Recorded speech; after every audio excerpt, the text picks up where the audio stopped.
All right. All right. We're live. All right. So go. All right. So we're talking Trump. Tell me, go through. All right. Keep going. Basically, what I'm saying is he's not Muhammad Ali. Just because he says he's the greatest, he's got no fight to back that up, except for he says he's the greatest. But he believes, like all those self-help books, that if he keeps saying I'm the greatest, everyone will believe him. And then I have friends who say, "Why are you picking on him? I believe him." And I don't understand where that comes from because I don't believe him. And go ahead, say it. Because he's from New York. That's why Jeff believes him sometimes. Right? So, but you're okay. So Elaine Vario, New York City. Are you coming from actual New York City? New York City? I'm in Brooklyn, which is a suburb of Manhattan, but not really Manhattan. You got to take a bridge to get there. So do you get any love for him being from Queens? Does he get any? No, hate him more. Hey, because if you're from New York and you met the man, all right, I'm going to tell the story for the umpteenth time. He tipped me $20 once. All right. Who did? All right, Trump. Okay. Oh yeah. Okay. Go on. You got to tell the story. Come on. In my job, I'm an usher, and he came by my. Where? Wait. Where at? Where at? This is at the U.S. Open, but Okay. stay on the where a. Okay. Basically, people tip their ushers when you bring them to their seats. Okay, so I brought him to his section. He gave me $20. He gave the guy he sees every day $100. He had a box. That was nice. He sent me to go get him a hot dog and a soda, Diet Coke and waffle fries. So I went to get them, and I forgot the soda on the counter, and I had to turn around and go back. And by the time I came back, he was gone. But his handler handed me $20, said thank you, and they left. And they didn't even eat their food. They didn't stay. He's a fucking showman. It's let's everybody see what I'm doing. Look, I'm handing these people money. Look at me. I showed up, and then he leaves. If you talk to the guys behind the counter, they're like, "Oh, I go, this is for Trump. This is for Trump," and they're like, "Trump? I worked for him in Atlantic City. We never got paid. Blah blah blah." So. Long term, he's nothing, and short term, he's flash. And I understand he speaks from the hip, which is another thing people respect. But if you sound like a fifth grader, you sound like a fifth grader. But do you, as an improv specialist, do you have an appreciation for someone who just shoots from the hip? I don't want him on my team. Okay. He sucks. No, I'm sorry. No, please don't be sorry. You're good. Say whatever you want. This is an election preview, Elaine. Give the people what they want. He sucks, okay? Basically.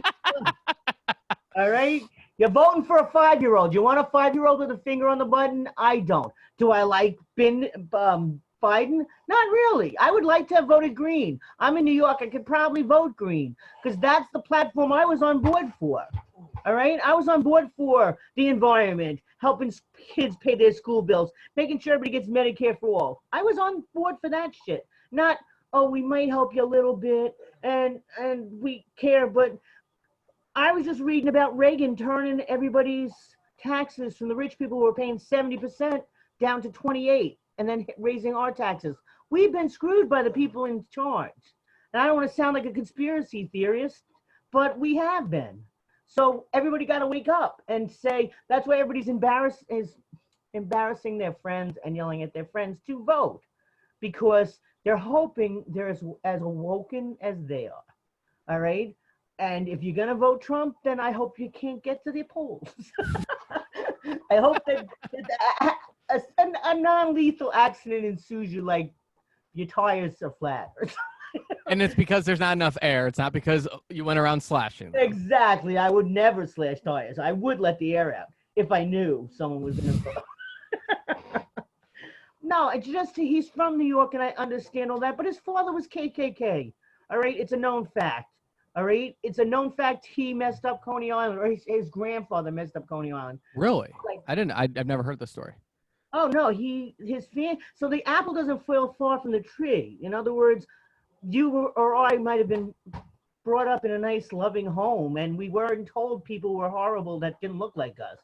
He was brought up in a home where A, he wasn't allowed to show emotion, B, they took property that really cheap in Coney Island and threw out everybody and got rid of the black people, got rid of the elderly people. And Woody Guthrie wrote music about it. It's not like it's not a known fact. You can go on YouTube and look up a Woody Guthrie song about Mr. Trump being a dickhead, only nicer.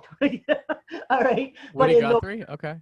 but in those terms from those days. So if he grew up in a household that had prejudice like that, no wonder people have said they've heard him say the N word, and they've heard him say the J word, and they've heard him say things, because you look at his audiences. They have like white people holding up signs that say Latinos for Trump, and they have ladies, I don't know, wearing shirts that say "Grab my pussy, Mr. President." I don't understand the mentality. They think it's funny. Jeff thinks he's funny. I'll say that. My husband thinks he's funny to watch. I don't want a funny president. Yeah. Unless he's me. Oh, okay. So you'll make the exception for yourself, but for him. Because I would care about the little people. The whole country's supposed to care about each other. Yeah. Did you read the poem that Bruce Springsteen read yesterday? I did not. I was buying Halloween decorations on Halloween. Unimportant. He didn't really write it. He wrote the first sentence he said around it, but it basically said that we've lost America, that our president wears a uniform of tie and jacket, and we never see the family. We don't have a family dog in the White House. We don't have a Socks the cat in the White House. We don't have, the only uniform he wears is khaki pants, and he goes out golfing to avoid us. We don't see him as a family with us. Yeah. All right. I mean, that's scary, isn't it? Well, I've heard from that it's like he does it because it's like a branding thing, where how you're talking earlier about how he says like I'm the greatest, and then eventually people start repeating it. It's kind of like a branding thing. So I'll give you a perfect example, and this is from Scott Adams. He writes the Dilbert comics. He does a podcast, but he wrote a book called Win Bigly, and he talks about how 2016, when both Hillary and Trump were on SNL, Hillary played a bartender, kind of like almost like a like drinking, having a fun bartender, whatever. I think she was a bartender.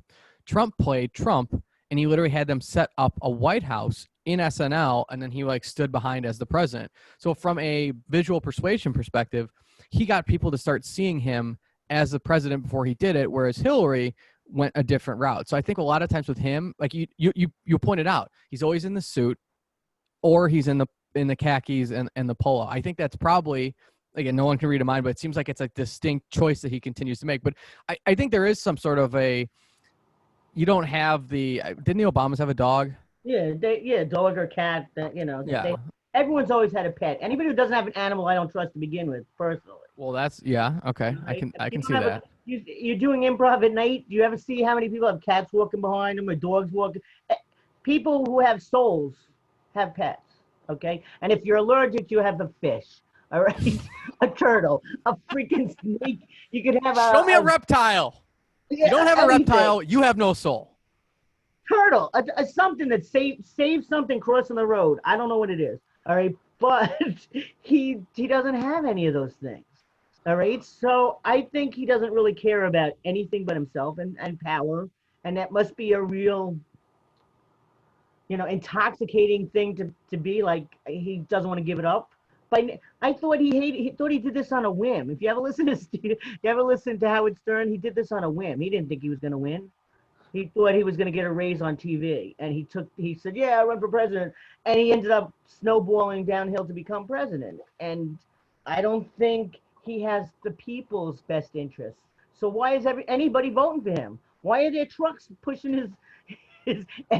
Why are there trucks in Texas surrounding Biden's tour bus? What's that about? You could argue that, kind of like you were saying with Jeff. Maybe it's a comedic thing. They're just they're troll. Like, he's kind of a presidential troll, right? And somebody said they can do this funny thing. Who was saying this earlier? They can do something that's funny, like let's run around in our trucks with our Trump flags, but they're not really boasting America. They're not out there on 4th of July riding around in a caravan. They're not out there helping poor people in a caravan. Sure. They're riding around drinking beers and screaming "fuck you" to everybody. With my Bernie stickers, I've had people pull over and go, "Hey, fuck Bernie," and you're like, "What?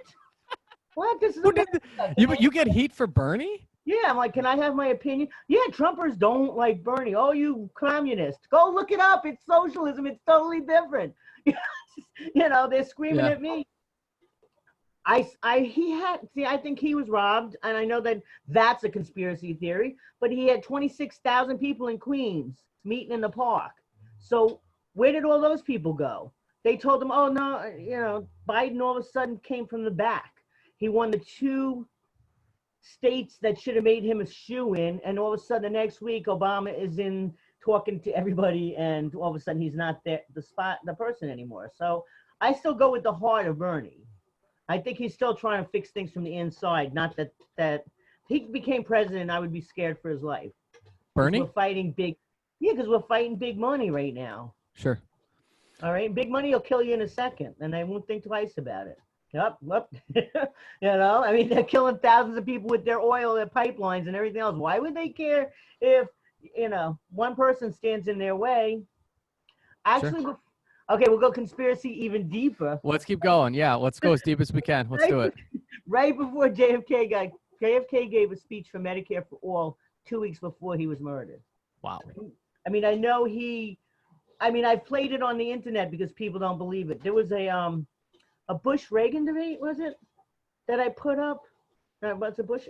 I forget. But there were always debates that you can go back in history and look up debates where they were fighting to let people in this country. They were fighting to give them a chance. Let's get them in here and tax them. Let's make them all civil. Let's make them all people that they didn't take the statue out of my backyard. The statue I see every day when I was working. All right, that's still here. So when did it become a right to lock people in cages and I don't know, throw away the key or give your friends $750 a week to house them? Because some of those places where those people went to private jails, and private jails got paid. I keep hearing about these private prisons, and they sound terrible. Do you know more about them? I really don't. I don't know that much, but everything I've heard, I'm like, we shouldn't have those. Well, the rich people in the world would rather have everything privatized because then there's still a way they can siphon off money, which is why they wanted to privatize schools, mail, like the mail delivery service, and the prisons, because the more people you have in prison, the more money that you can make. Actually, you can use them for cheap labor. You can. I hate to say it. What did my brother used to call? My brother used to call the guys who stand next to the stop lines and look at your stickers. You ever go through a small town like Garden City or something on Long Island? If you go from town to town, sometimes you'll see some of the cops standing next to stop signs reading your stickers.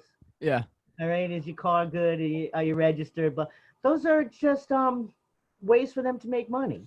So there's so much money that they have already squeezed out of us under people that we're starting to go, fuck you, I got no more money. I got no more money. All right. How much money can you get out of the poor people? I don't know. Every single cent. And let's take some of it off. Let's take everything. Yeah. Let's take everything off out of the country and put it in private little banks. The Rothschilds really run the world. If you want to be technical, the banks run the world. Back to conspiracies. Well, hey, hold on. I got to hold your thought on this. Hold on 1 sec. So you were talking, and we've been talking for like the last 30 seconds. My screen went black. All right. Can you not see me? Can you not hear me? Now I can see you, and I don't know what happened, but we've been recording the whole time, See? so I don't know. See? Now you're back. They're watching me. I told you they're watching me.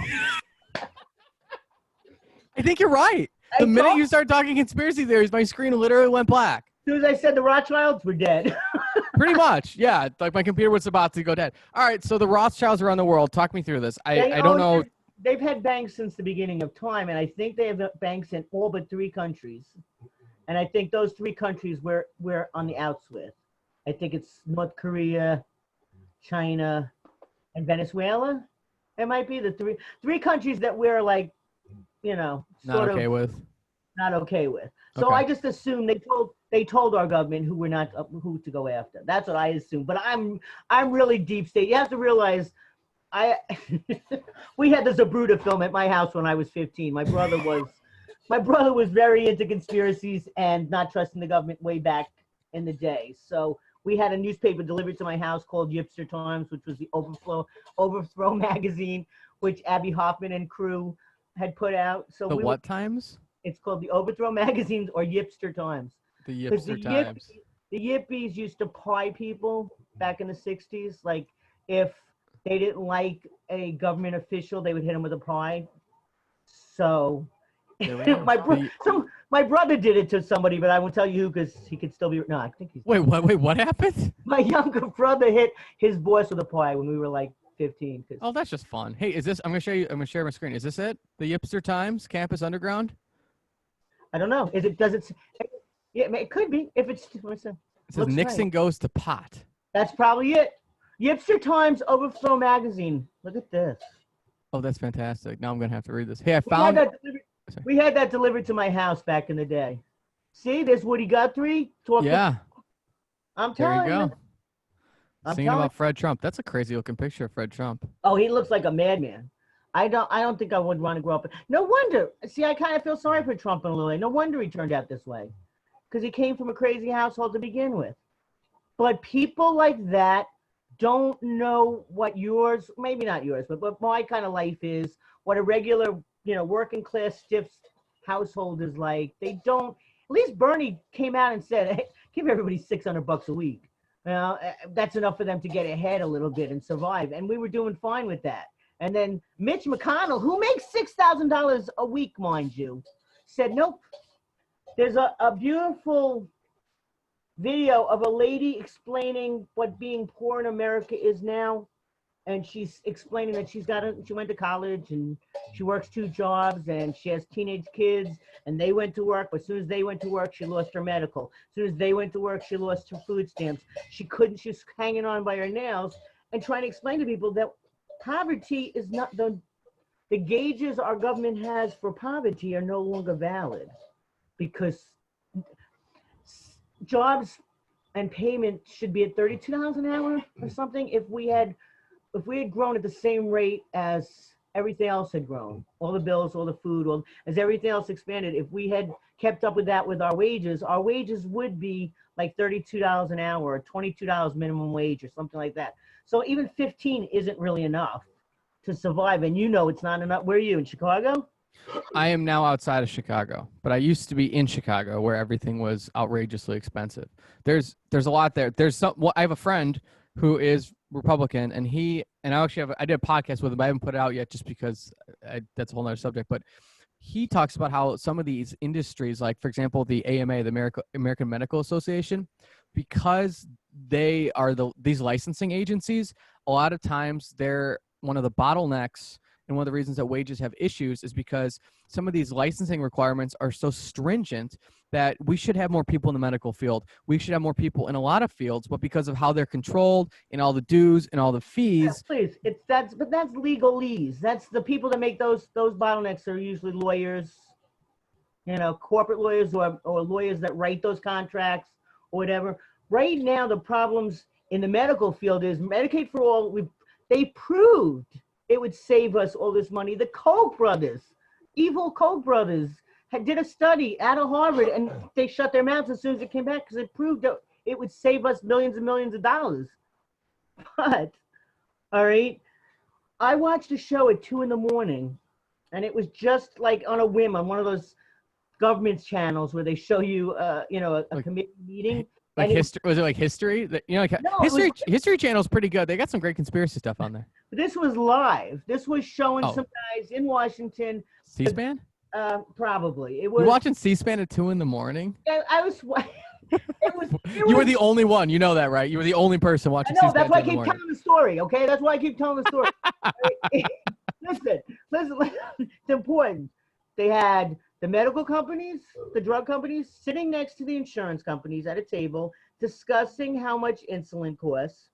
And they were asking them, first of all, why was it so expensive? And they're like, well, we have stockholders and we have to make money. And then they said, well, don't you know, people are dying and people are holding their medicine and blah, blah. And they said, how are you involved with each other? And they're like, well, we're the same company, really. Insurance and medical admit that they're the same company, okay? They're just a different wing. So this guy says you can't have it. This guy says you can have it, but you got to pay this much. And the ones that they said, well, what about feeling guilt about people dying? And the guy's answer was, well, there are places online, and if they really want, they can find coupons to lower the price. here in America. Yeah. So they don't give a freak. All they care. Yeah. All right. So well, we are responsible. They said, aren't you responsible to your customers? No, we're responsible to our stockholders. Yeah. Was their answer. Blow them the fuck up. I'm sorry. But There's no apologizing on this podcast. Do whatever and say whatever you want. right. But if in the old days when you went for pot in high school and you gave $10 to Joey and Joey came back and gave you 9 joints instead of 10, you gave him one. That's what the insurance company is, the middleman. We don't need the insurance companies at all. Yeah. First of all. I've heard that. I used to have a job, and one of my clients said that we should just get rid of insurance companies. That if we got rid of insurance companies, healthcare would just go way down. It would go to Medicare for all. Everybody could go to whoever they want, and the doctors would be paid, all right? And it would be one lump sum, one payer, one. That's it, one. Not this. Oh well, if you find a coupon, you get your medicine. Yeah. I had to get a puffer thing recently. I've got all these things. I went to the doctor because we have no job right now. So I figured before they take my insurance away, I'll go to the doctor, find out all these things wrong, and I go call for an inhaler. And the doctor says to me, well, you're going to have to look into getting one that your insurance covers. What? I can't just get the one that I need. I have to so I had to call around to different places to get the one and I had to do it. Back to that guy at the table, punch him in the nose. That's it. Where's that guy at that table? Said, go find a coupon. Because that's ridiculous. They don't even always work. I've had that issue too, where they're like, so I have rosacea and I get red all the time. And so I'm like, I had some medicine stuff and they're like, oh, you got to use a coupon. And I'm like, okay. So then they're like, we have coupons. And then, but it's like always a mess and it's very confusing. And they're like, well, you can find a coupon online if you Google it. And then I'll like find one. And they're like, no, that doesn't work with your provider. You have to find a different coupon. And it takes so much time. Like healthcare is so complicated and I don't understand why. Everyone feels this way. Like, that's the one thing like I think Biden hasn't done a good enough job for is just hammering the fact that healthcare is terrible for so many people. And it's not just like you can't get the medicine. It takes hours to figure out what coupon you need to then maybe get the generic kind, right? Like how much time do you waste? Everyone wastes like hours every month. And then you call an insurance company, you're on hold. A lot of times they outsource the call somewhere, right? Yeah. So you're talking to someone in a different country and usually they're very nice and very friendly, but then you have to like deal with that. And it's like a whole thing. And then you spend an hour on the phone and you still don't have what you want. Exactly. It's terrible. Yeah. But if Biden gets in there, we might be able to have Bernie be put in charge of the committee that deals with healthcare. And if that's the case, then he wants to push the slow conversion to Medicaid for all, sort of sneak it in there, lower the age to 55. Only this amount of people get it at first, then this, you know what I mean? Like, Yeah. He's got a plan. And There's I read an it and actual it sounds, plan. yeah, there's an actual plan instead of Trump going, it's going to be the best one ever. You're going to have the best health care ever. We've been hearing that for 4 years, all right? And he's done nothing because the pharmaceutical companies are paying everybody off. Those people that are living up there, their salaries are $150,000 a year, and they get $40,000 a year for furniture. I want that $40,000 a year for furniture because I never made. Who gets 40 grand a year for furniture? Congressman, Really? And they get a new one every year, and it gets changed to grow with the cost of furniture going up. And that's what that lady was saying that went to the committee and explained what poverty was in America. She's like, and you guys get $40,000 a year, and it increases every year for furniture to do your offices. Use last year's desk. Hello? Yeah. Look at me in my unmatching chairs. You know, like you gotta be freaking kidding. They have no comprehension. They are so off the bean. They are so away from what real life is that they think the average American makes $100,000 a year. They think that, and they've said it. There have been congressmen that said, they make $100 grand a year. What are they complaining about? Because they don't comprehend that $15 an hour is like $19,000 a year. I mean, and I think that's being generous, right? I don't even know. I don't know exactly. I just know it's enough, and I know they don't care enough. And if they don't watch out, there's going to be a revolution. I don't know if it'll be Trumpsters against the red against the blue, but there's going to be a point where everybody just sits down in the middle of the street and goes, "I'm done." Yeah. Yellow vests in America. I belong to that group. Is All it on right. Facebook? Yeah, there's at least 2 or 3 of them. Yes, I am. How many members? Oh, there's a couple thousand probably. There's a lot of groups that I belong to. If you look at my page, I'm like all over the place because I do believe we screwed the Indians. I do believe Black Lives Matter. I, I do believe in a lot of things, and that we can all try to be kinder. We can all try to be nice. So I came from a nice family. I'm lucky. All right, I You're know very I'm. nice. We do improv together. You're very nice. You're always I very, grew up in a nice family. yeah. All right, we got hit once in a while. No, I didn't. I'm sorry. Don't roll over. I ran. Well, we were just talking about this. I ran into the bathroom and slammed the bathroom door. The one time my father went to hit me, and my mother wouldn't let him. And I said, "I'll come out when you all calm down." But I never got hit. I got the silent treatment, which is obviously really bad for me because I can't stand silence. But in general, I grew up in a really nice family, and my father worked 2 jobs, and my mother worked, and everybody tried. And as things got worse because of Reagan, and because taxes went up and taxes went up and Long Island taxes got to the point where it was, we were running to the place to pay the taxes on tax day. My mother would say, run into the building and give them this money. That's how it got to be near their old age, to try to keep up with the taxes. Because we don't really have a free country. We don't have a free country. You rent the place you park your car. You rent the place your house sits on. There is no place that you don't pay to stand. You rent the building you go into school. There's no place that's free anymore. Even the parks, you got to pay somebody in the village of your town. You're paying, property taxes, pay for that. There is no place free. And here's my quarter. I'm parking my car for a half an hour, and that's all you get. That's it. Sorry. Well, that seems like a deal these days. Quarter for half an hour. I'd take that. Don't we get that? Isn't it quarter, half an hour? Oh, it's 15 or 20 minutes. I'm wrong. It feels like a half an hour. There you go. It feels longer. But in general, we don't own anything. I read an article from a guy in Scotland like 3 years ago, and it blew my mind that we are not our jobs. When did society decide that a human's worth was his job title? Because I am no better than the guy who works at McDonald's, and he is no better than me, and Trump is no better than me. Just because you get paid more per hour doesn't make you a better person. All right. So I don't know when that happened, because that's when we lost the arts. That's when we lost the comedy and our musical and our painting and nobody can just go out and make statues unless they're lucky. Yeah, it does seem like that. There's not a lot of statues going up. They're taking some down, but there's not a lot going up. Well, do you know most of them were put up by what do they call themselves? The mothers of the convention? No, what are they called? The granddaughters of the Confederacy.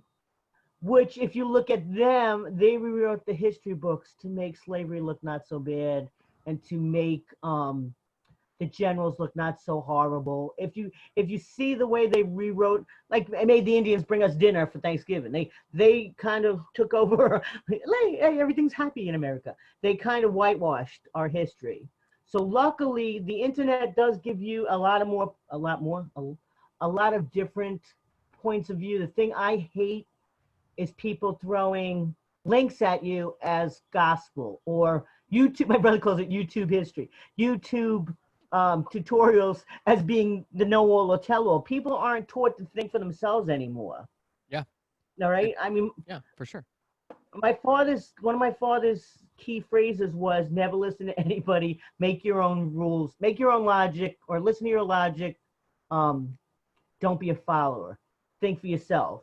And I overheard that. He didn't say it to his daughter. He said it to his sons because he was old-fashioned. But I believe in thinking for yourself. So when people start throwing links at me or YouTube shit, I say I can find something that's the opposite of that. What do you think? And I always think follow the money. Follow the money. That's where the logic goes. Why is Trump such an asshole? Somebody's paying him to be an asshole. All right? And it's not going to be me. You are not making small donations to Donald J. Trump's campaign? Well, I'm still getting letters. You still there? Yeah, I think so. I'm still getting letters from the Democratic Party, and I told them, If you kept Bernie in there, you would still get money because I was giving them $2.70 a month, and I'm not giving it to them anymore. So what are you gonna? Did you vote already? I did. I've got a what do you call it? An absentee ballot, and I walked over and put it in the box. Okay.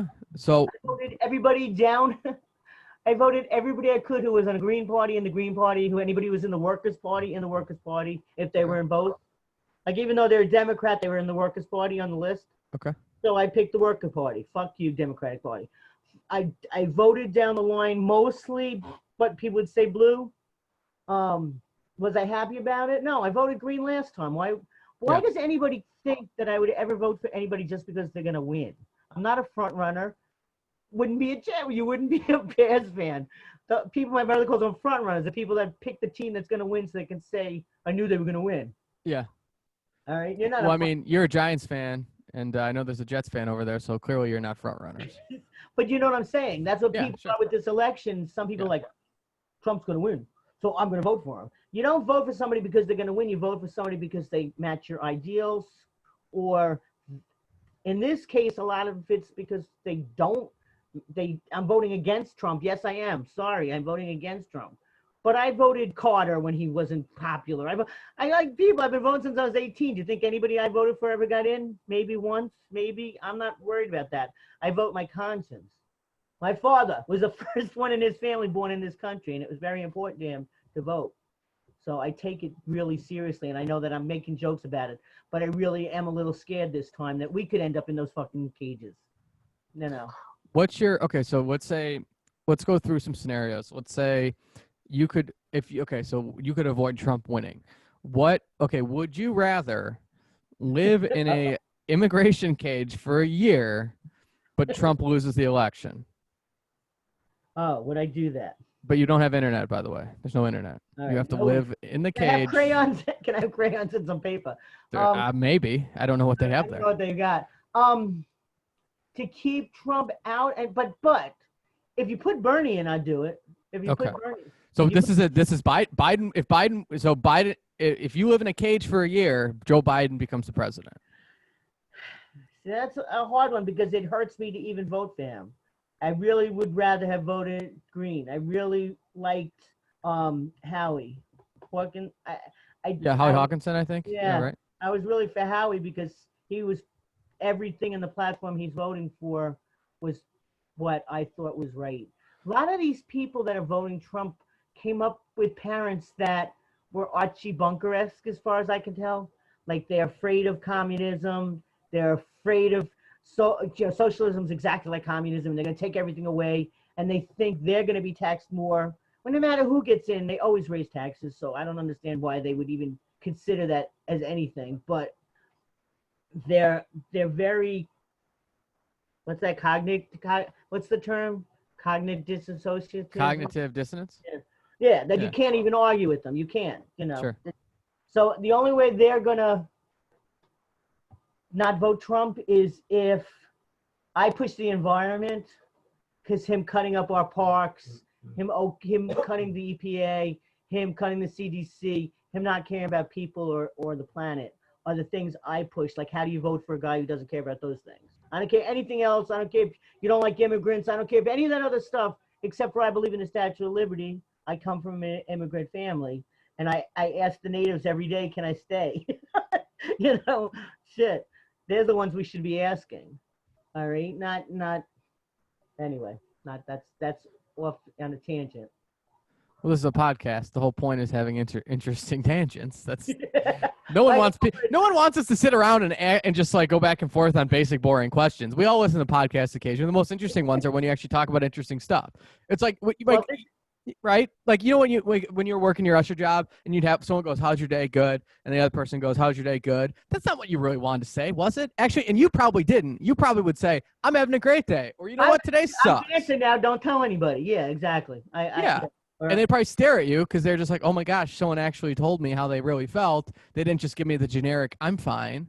Oh, I never had any. I've worked. See that behind the Koch brothers, 10 feet away from them for I don't know how many tennis matches.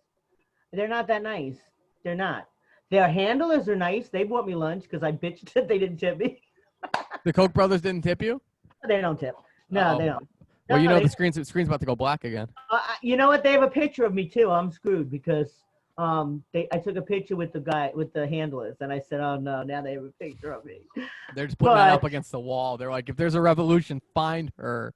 find her. If I die, I tell everybody for the rest of that summer. If I die, it's the Koch brothers.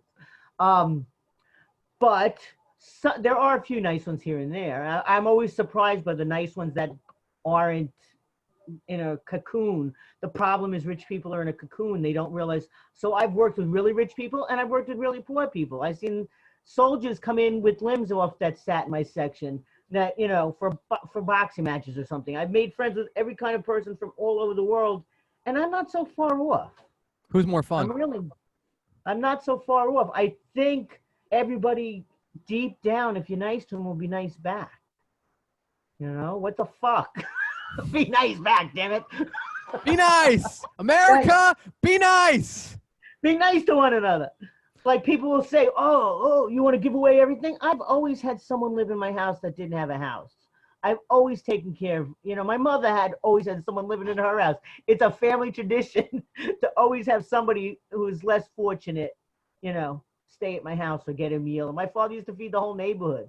So, I mean, that's when things were good. Yeah, we didn't save enough for a rainy day. I'll admit that.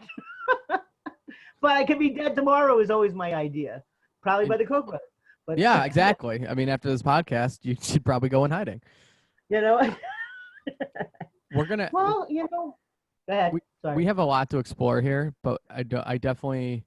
I know you got some things coming up, and we're gonna have to do like a 3 or 4 hour long podcast probably, just because I can't even. There's not enough time to go off of everything that was interesting you said. 6 hours to edit this. Who are you kidding? Oh, I'm not editing anything.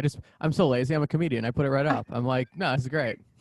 I do that podcast I do Thursday. She's like, oh, please stay on topic, and I'm like, who cares? Topic. You know what? Staying on topic is for the norms. We are not normal people. We do improv. We rant. No one wants to stay on topic. It's like I listen to people in court, and one of the things they tell me is they're like, you need to keep it to the facts. I'm like, that's not why anyone does anything. Everyone hates facts. They want narrative. They want stories. But I also want to keep my job, so usually I do keep it to the facts. But well, that's me too. I usually tell people sit down nicely, and I know everybody in the world understands. Well, now they've ruined this, but for all my life, okay. What is that? Why can't we do that anymore? Who are these people that stole the okay sign? I know, right? Those bastards. Because I, for years, would do this and point at a chair. Yeah. If they didn't speak English, okay, sit here.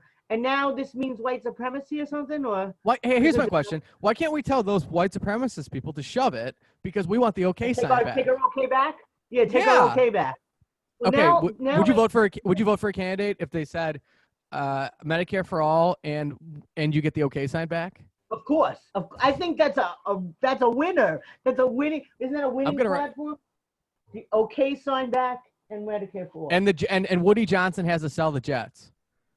Woody Johnson has to sell the Jets? How do you feel about that? Can't be worse. Can't be worse, he says. All right, Elaine. Here, I'm gonna get, but I'm not. So stay on. I'm gonna get you one more question and stay on for a minute, but we'll talk after. But I want to get you out of here on this. So as a preview for next, I got 45 minutes. Go ahead. Okay. Well, I gotta head out a little bit. So as a preview of next time we talk, can you give me your favorite conspiracy theory that we didn't discuss? All right, one that we didn't discuss. All right, yeah, probably. I could do aliens. Nobody got. I mean, go ahead. Like. Oh, you want to hear? I would say the floor aliens. is yours. Okay. I think we didn't discuss aliens. We didn't discuss Area 51 because I know for a fact that now I'm going to be crazy. I saw 4 dots when I was like 14, spin around in the sky and then take off really fast. And by the time I turned to everybody and said, "Look," they were gone. So then I heard, and that was like the 70s, probably 74, 75. So then I heard somewhere around that time frame that something crashed on Long Island out in the woods by what do you call it? Brookville maybe. Brookville Park or something. It's government land, and that the fire department got called, the police got called, and that people in the area were sent away, and it wasn't in any of the records the next day, and it wasn't in the newspapers. Now, the reason I don't always believe that everything gets marked down and put in newspapers is when I was a kid, a doctor from the hospital crashed into a bunch of cars, like did a beeline around the block and hit every car that was parked and then hit a telephone pole. And there were needles and stuff in the back of his car. And we all saw this, and it wasn't in the newspaper. It wasn't on TV. So somebody paid off somebody. So if somebody like a doctor could get away with that, all you have to do is pay a few people. I mean, follow the money. Follow the money. So I think that there could be things out there, and I read books that basically said they came here, they visited, and they said, fuck that, they're a bunch of idiots, and left. All right, not so eloquently. That's the most plausible scenario, isn't it? They came, they looked around, they said, hard pass. Something to do with we're not enlightened enough. I wouldn't be able to argue against that. To be more eloquent, we're not enlightened enough. I was talking to a guy, you'd like him. His name's Sriram. He's a friend of mine. We met doing stand-up online, so not the same time frame as you and I, but a little before that. And we both had this conversation earlier because I was like, what is the Indian perspective on this election? It was pretty funny. We ended up like not even talking about it, kind of like this, because really we're all sick of it. But he was like, we were like, why don't we all work together? Like, why is India having a vaccine? Why are we trying to come up with a vaccine? Like, you know what I mean? Like, if you were an alien and you came down and you saw like this world, right? And you would think like we all work together towards a common goal. And meanwhile, everyone is in their own tribe just shouting at each other. I'd be like, these people are stupid. I'm leaving. I have no interest in this. Done. Yeah. Right. I will find. Yeah. You're right. You're totally right. And India feels the same way. Yeah. People like us are like, and then he had this other hilarious point. He's like, since when did we start rooting for politicians? These people are idiots. And I was like, yeah, that's a good point. Like, we really need to really take another look in the mirror and be like, why? Like, everyone just gets hosed. Yeah, they don't care. You know what? Because I think they all start out, maybe. No, not anymore. They used to start out thinking they were helping their neighborhoods or whatever and work their way up. Now they just help whoever gives them money. Well, I know people that help people that don't give them money, like you, Elaine. So we got to plug what shows you got coming up. I mean, you do 1 million improv things a minute. What do we got coming up? Right now I'm just doing jams. Believe me, there's 3 more today if I wanted to do them. I think I'm just doing Sammy's at 5. Anything to do with the Magnet Theater, because that's the theater that's nice.